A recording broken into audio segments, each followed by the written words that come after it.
Hello students, कैसे हैं आप सब। आज हम लोग करेंगे क्लास 5th का चैप्टर नंबर 3। चैप्टर है animal also want love. Animal को भी प्यार की ज़रूरत है। ठीक है, तो स्टार्ट करते हैं। One day grandfather was walking down a forest. एक दिन ग्रैंडफादर जो थे वो वॉक कर रहे थे फॉरेस्ट में। वैन ही सॉ टाइगर कब। जब वो टाइगर कब के पास गए, यानी कि जब उन्होंने देखा टाइगर कब को, यानी कि टाइगर के बच्चे को, tiger cub was hiding among the intricate bushes. जो टाइगर कब का मतलब जो बच्चा था टाइगर का, वो छिप गया जल्दी से जाके बुशेस के अंदर, झाड़ियों के अंदर। Grandfather picked him up and brought him home. Grandfather ने उसको पकड़ा और पकड़ने के बाद वो उसको घर लेकर आ गए। Tiger cub was 17 inches long and was covered with soft fur. Tiger cub जो था वो 17 इंचेस लंबा था और कर्व्ड हुआ था, यानी कि उसकी बॉडी पर सॉफ्ट फर थे, यानी कि सॉफ्ट हेयर थे। The tiger cub who was named Bravo by grandfather. Tiger cub ने मतलब टाइगर कब का जो नेम था उसका नेम रखा गया Bravo. Was brought up entirely on milk. उसके लिए मिल्क लेकर आए। Our cook Ramu Kaka use to give him milk in a feeding bottle. Ramu Kaka जो थे उसको फीड कर रहे थे मिल्क के लिए, यानी कि उसको मिल्क पिलाया जा रहे थे। रामू काका टुक केयर ऑफ द कब एज हिज मदर। और रामू काका जो थे वो टेक केयर करते थे, ध्यान रखते थे उसका एज हिज मदर, जैसे उसकी वो माँ हो। Would have taken care of her कब, यानी कि वो उसको ध्यान रखा करते थे बिल्कुल उसके कब के, यानी कि बच्चे की जैसे। After few days grandfather brought 2 companies for Bravo. कुछ दिनों बाद ग्रैंडफादर जो थे उसके लिए 2 कंपनीज, यानी कि दो लोग लेकर आ गए, 2 बच्चे लेकर आ गए, ठीक है ना, कंपनीज के लिए, जिसका नाम था Chimpu the monkey and the small puppy, who was named Softy because he was also covered with soft fur like Bravo. उसका नाम इसलिए रखा गया था क्योंकि उसके जो फर थे, यानी कि उसके जो हेयर थे वो भी ऐसे थे जैसे कि ब्रावो जैसे थे। To our surprise Bravo appear to be quite afraid of the puppy and would make absurd dashes and it with his large forepaws and then refrain to a safe distance। यानी कि जो Bravo था, यानी कि जो tiger कब था, वो उससे उन सब पपी से डर रहा था क्योंकि उसके जो 4 पोज थे, यानी कि उसके जो पंजे थे वो कुछ ज़्यादा बड़े थे, इसलिए वो उन लोगों से डिस्टेंस बनाकर रह रहा था, यानी कि दूर रह रहा था। He always darted back with a spring if it came too near. वो उनसे दूरी बना लिया करता था, यानी कि भाग जाया करता था जैसे ही वो पास आया करते थे। But finally he allowed the puppy to crawl on his back and rest there. लेकिन फाइनली उनमें दोस्ती हो गई और पपी को वो अपने पीछे की तरफ बैठाया करता था और उस पर रेस्ट करते थे। One of Bravo's favourite amusement was to move quietly toward a person और his companies without being seen and start playing with them. एक बार फाइनली ब्रावो ने जो मूवमेंट उठा लिया, शांति तरीके से वो दोनों आपस में खेल रहे थे, दोनों की कंपनीज एंजॉय कर रहे थे, without being seen and start playing with them. When I came to live with grandfather, जब मैं पहुंचा अपने दादा के साथ इन माई वेकेशन के अंदर, I become one the tigers favourite. मैं बिल्कुल टाइगर का फेवरेट बन चुका था। With a crafty look in his glittering eyes, he would creep closer. With a crafty look in his glittering eyes, he would creep closer and closer to me. वो मेरे पास आता चला गया। Suddenly, अचानक से, rolling over his back and kicking with delight and pretending to bite my feet। अचानक से उसे वो मेरे पास आया और आने के बाद अपनी बैग को मेरे पैरों के अंदर रगड़ने लगा और मेरे पैरों को काटने लगा। Now his size was like a full grown tiger. अब उसका साइज़ ऐसा हो चुका था जैसे वो एक पूरा बड़ा टाइगर बन चुका हो। And when I took him out for walks, people on the road would see with the wide open eyes and give us a wide berth. यानी कि जब भी कभी मैं उसको लेके रोड पे जाया करता था तो लोग उसे अपनी आंखें खोलकर देखा करते थे कि कितना बड़ा जानवर है। Sometimes Bravo pulled so hard on his chain that I had difficulty in keeping up with him.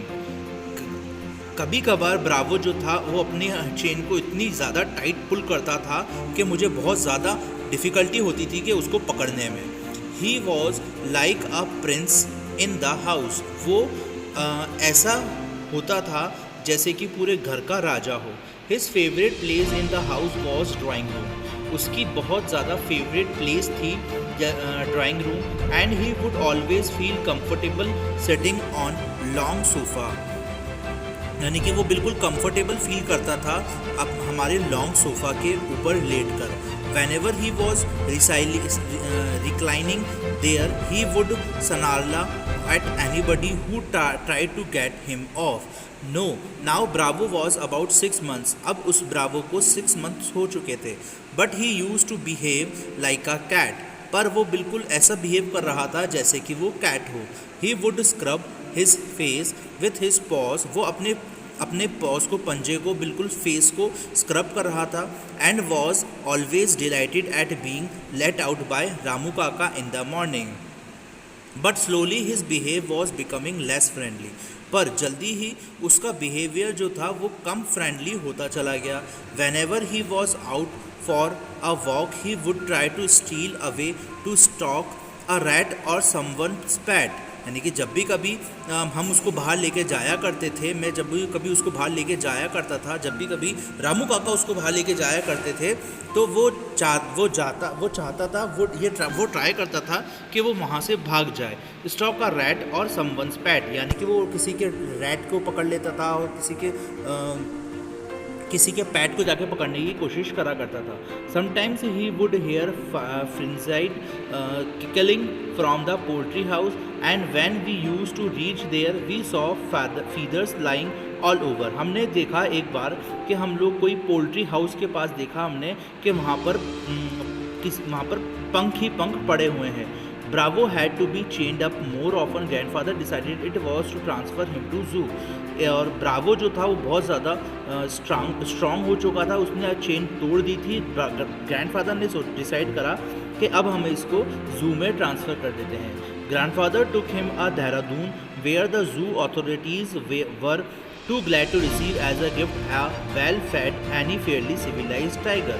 Grandfather जो थे वो उसे देहरादून ले गए वेयर जहाँ पर जू अथॉरिटीज़ बहुत ज़्यादा खुश थी ताकि उन्हें एक गिफ्ट मिलने वाला था as a fed any fairly civilised tiger, जो कि सिविलाइज्ड यानी कि जो नागरिक एक टाइगर यानी कि जो लोगों के द्वारा टाइगर पला हुआ था उसको एक जू में वो ट्रांसफ़र करने वाले थे।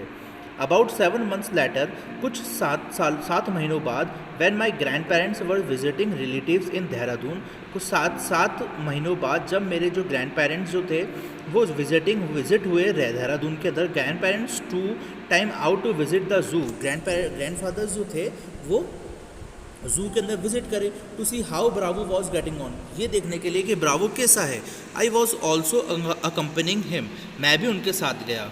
Arriving at the zoo, we made straight for the particular cage in which Bravo had been locked. मैं जू में घुसते के साथ ही मैं सीधा उस केज के अंदर गया, उस पिंजरे के अंदर गया जहाँ पर ब्रावो लॉक था। The tiger was there full grown and with magnificent striped coat। अब magnificent मतलब क्या होता है? magnificent अगर हम लोग देखें, magnificent मतलब होता है very good, ठीक है। और full grown with the magnificent striped coat, यानी कि जो टाइगर था वो बिल्कुल बंधा हुआ था मैग्निफिसेंट बहुत ही ज़्यादा अच्छे स्ट्रिप्ड कोट से। Hello Bravo said grandfather Bravo से बोले hello and climbing the rail rolling with ease he put his arm through the bars of the cage. वो बाहर निकला, बाहर निकलने के बाद केज के बार से उसने अपने आर्म को टच करा ग्रैंडफादर के पैरों पर। The tiger approached the bars and allowed grandfather to put hands with around his head. जो टाइगर था उसने अप्रोच करा बार्स के अंदर एंड अलाउड ग्रैंडफादर ने अलाउ करा put the hands around his head और उसके हेड के ऊपर हाथ फेरा.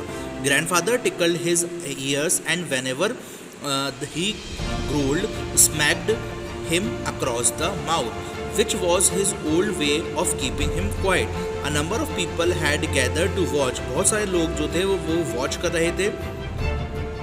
When a keeper pushed his way through the crowd and asked grandfather what he was doing. Grandfather से पूछ रहे थे कि क्या कर रहे हैं आप. I am talking to Bravo. मैं ब्रावो से बात कर रहा हूँ. said grandfather. grandfather बोले Weren't you here when I gave him to the zoo 7 months ago? जब मैं यहाँ पर पिछले 7 महीने पहले जब मैं यहाँ पर आया था. Yes sir, I remember. हाँ सर मुझे याद है. Said the keeper. कीपर बोला मतलब जो रखवाला था वो बोला. But sir, stammered the keeper, it is not your tiger. Sir ये आपका टाइगर नहीं है. I realize he is no longer mine. मैंने रियलाइज़ करा कि ये मेरा नहीं है. I remember your tiger very well.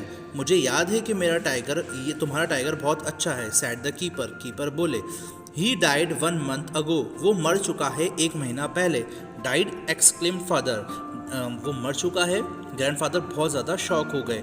Yes sir, of kindly failure this tiger was trapped in the hills only few days. ये जो टाइगर है हम लोगों ने ट्रैप करा है, पकड़ा है हिल्स के ऊपर, पहाड़ों के ऊपर से कुछ दिनों पहले.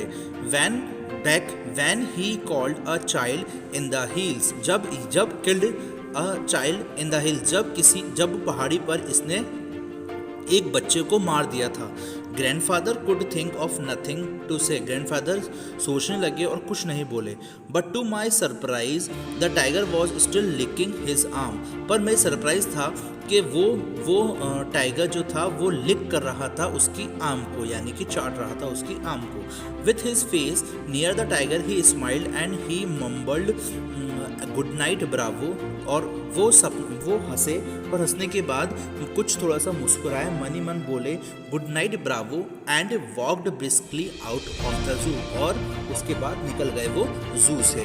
तो हमारी ये स्टोरी भी ख़त्म हुई. ये स्टोरी अच्छी थी. हम लोगों को इससे पता चलता है कि जैसे ब्रावो जो कि उस ग्रैंडफादर के साथ रहा करता था जब वो बहुत अच्छी तरीके से बिहेव करा था, ठीक है ना, तो वहाँ पर अच्छे से रह रहा था. जैसे ही ग्रैंडफादर ने उसको देहरादून में ट्रांसफ़र कर दिया तो उसकी तबीयत खराब हो गई और उसको बिल्कुल घर जैसा माहौल नहीं लगा और उसकी वहाँ पर डेथ हो गई. ठीक है ना. तो हम लोगों को भी चाहिए कि हम लोग भी अपने जो कोई भी पेट्स वगैरह हैं उनसे अच्छे से बिहेव करें.